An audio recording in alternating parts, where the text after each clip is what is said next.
So, what's your name? Dorothy. And what are you going to tell us about?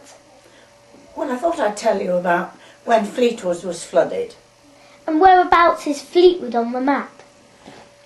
Fleetwood is on the coast in Lancashire, not far from Blackpool.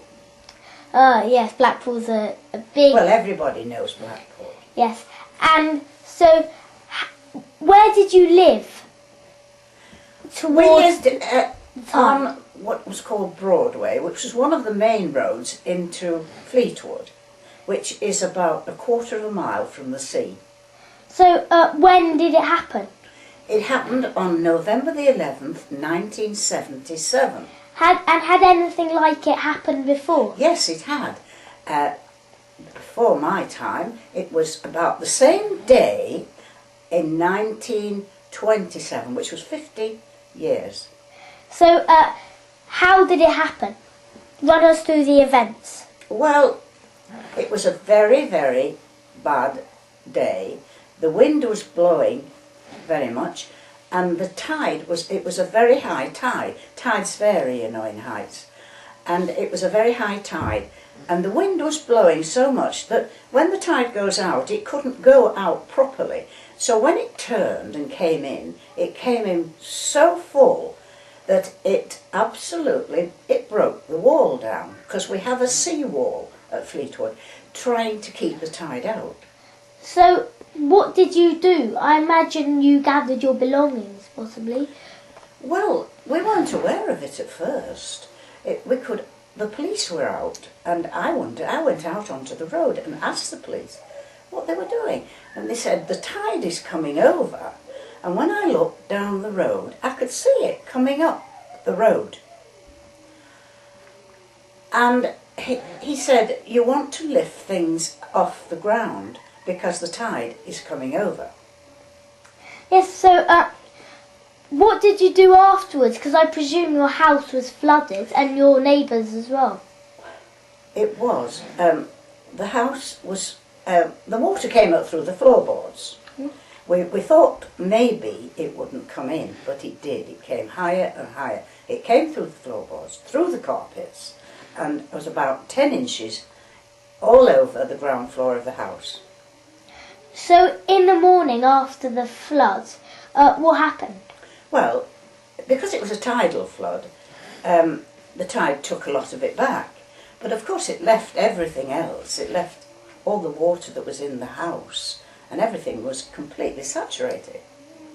So how did you live? Because surely all the houses were flooded. How did you eat? Well, they weren't all flooded, because there was a slight dip in the road, and we lived in the middle of the dip. So all the houses that were in there were flooded. But I had an Arga cooker, and because it was a solid fuel, my Arga stayed in, but everybody else hadn't got any means of cooking because there was no gas. We'd no lighting, we'd no gas, we'd nothing. So I used the Arga to cook things for the neighbours. So, what did you do when most of the water had gone? Well, when the water had gone down, it left a lot of sludge behind. The carpets were saturated, so we had to get the carpets up, and they were all fitted carpets, they were hard to get up. But we got them all up and we sent them to be dry cleaned. Did you receive any help from the local council? Or?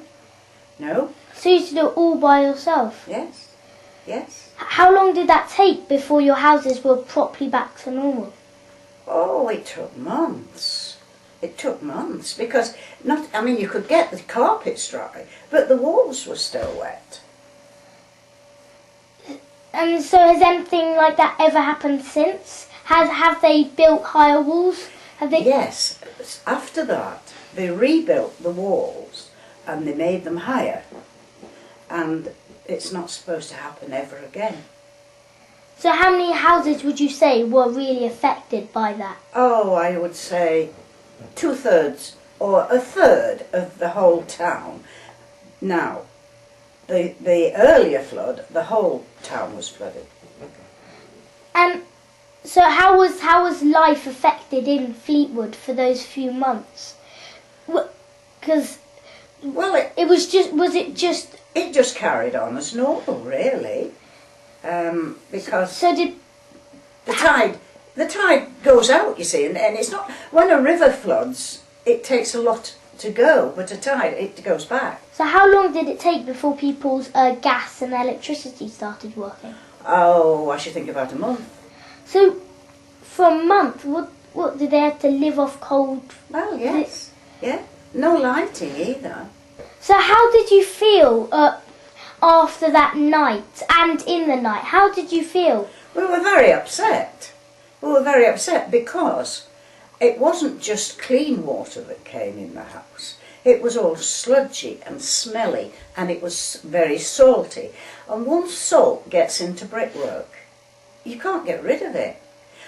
From the 1927 flood, there are houses now in the town that have marks on them, salt marks, from that flood.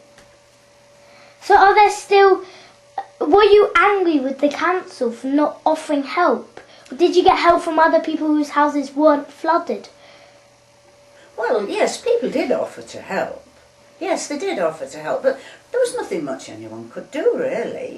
You just to wait for it to dry out.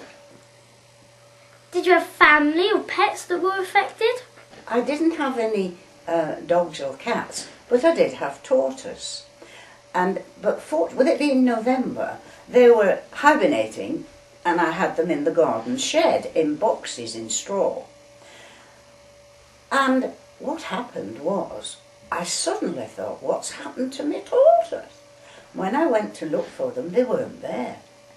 But fortunately, I'd put some polystyrene inside the boxes, and when I looked, they were floating on these pieces of polystyrene in the garden, so I could rescue them all. Thank you for your time, Dorothy, for telling us about the flood at Fleetwood in 1977. Thank you. You're welcome.